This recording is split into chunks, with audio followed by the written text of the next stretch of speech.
Do you realize how much man made noise we are exposed to every day? I don't think we do because we were born into it and it can interfere with our prayer life. Let's look at how we have become accustomed to it and some easy workarounds to find the environments where we're supposed to pray. I actually did not realize how much noise is around us until I started making outdoor YouTube videos. I thought living out in the empty desert would be a quiet place to live.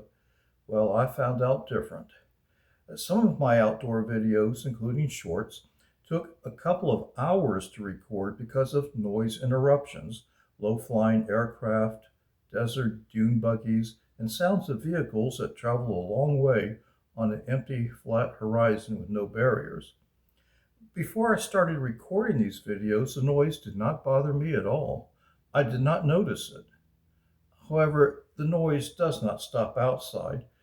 Think of how much noise we have inside with electronic gadgets, appliances, and ventilation systems. I guess we get used to it and don't think about it because we're born into it. I know the few times I've been in places where there was no man made noise at all was quite an eerie experience. I felt something was creepy or not quite right. I used to live in a busy downtown area. My daughter was born there, and we lived just down the street from the largest nightclub in the city. At the time, the neighborhood was the only world she knew. Especially on weekends, there were lots of partiers on the street all night. During the week, there was constant noise of traffic, taxis honking their horns, etc. It did not really bother us. We later moved to an area outside the city. After we did so, my daughter complained she could not sleep at night because it was too quiet. Yet that is how people have lived for most of human existence in relative quietness. How was it before the Industrial Revolution? Well, certainly it was much different. Well, all of this interferes with our prayer life. It can make it more challenging. Even in Bible times, before all of our inventions of today, it was recognized that we need to find quiet places to pray. This is another example of why the Bible is never obsolete. That need existed then, and it does now. Let's look at a few verses of Scripture. They're short. Mark 1:35. Very early the next morning, long before daylight, Jesus got up and left the house. He went out of town to a lonely place where he prayed. Luke 5:15 through 16. But the news about Jesus spread all the more widely, and crowds of people came to hear him and be healed from their diseases. But he would go away to lonely places where he prayed. Psalm 4:4. Tremble with fear, stop sinning. Think deeply about this when you lie in silence in your beds. And finally, Matthew 6:6. But when you pray, go to your room, close the door, and pray to your Father who is unseen. So let's put all this together. There are some common elements. First, we need to remove ourselves from the things or people who are around us that demand our time. Christ loved the multitudes and what he was doing, but they could get overwhelming. He needed to remove himself from them and go to a lonely place to pray, and so should we. So where can we find that place? Actually, we don't have to go far at all.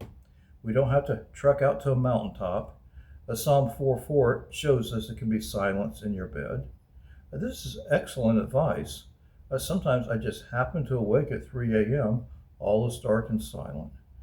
That's a good opportunity. However, in your bed, once the TV or tablet is off and the kids are now asleep, it's a good time too. Also, you can go to a quiet room and close the door. In today's world, it may be difficult to remove all noise, but we can work with it. Or maybe you may feel uncomfortable with total silence. I understand. Once I lived in a high-rise condo in the heart of a major world city. The roof had an outdoor social area that was rarely used. I would go up there. Not all was silent, but I found the city lights at night and the distant sound of traffic far below were actually very peaceful. Each individual is different, and what works for one may be unique to him or her. I'm not bothered by the sound of a lawnmower if it is not immediately near me. In fact, I sometimes love to hear one from a distant, emphasis on distant, neighbor when I'm sitting outside in the evening relaxing. It triggers memories of past times when I used to cut grass as a child. Yes, when I was 10 years old, I started a neighborhood lawn service. And the peaceful lawns and pleasant summer evenings, well, that is unique to me, but it can trigger an environment to pray. I'm sure you may have other triggers from your own unique experiences. The important thing is that we find somewhere where we can pray in a place where we can be focused, removed from distractions, and spend quality time with the Lord. The Bible offers guidance on how we can do just that. Again, we have been born into the noise and are used to it and don't realize how distracting it really can be when we try to take time to focus on the Lord. There are remedies available, and we don't have to go far at all. Well, I hope this presentation has been of some help for you. Please take a look at the other videos on my channel, and perhaps there might be a topic of interest to click onto. I did a recent one on ultramodern prayer and why it is never obsolete. That can be a complement to this one. Thanks for joining, and I hope you can find your way to tune out the white noise.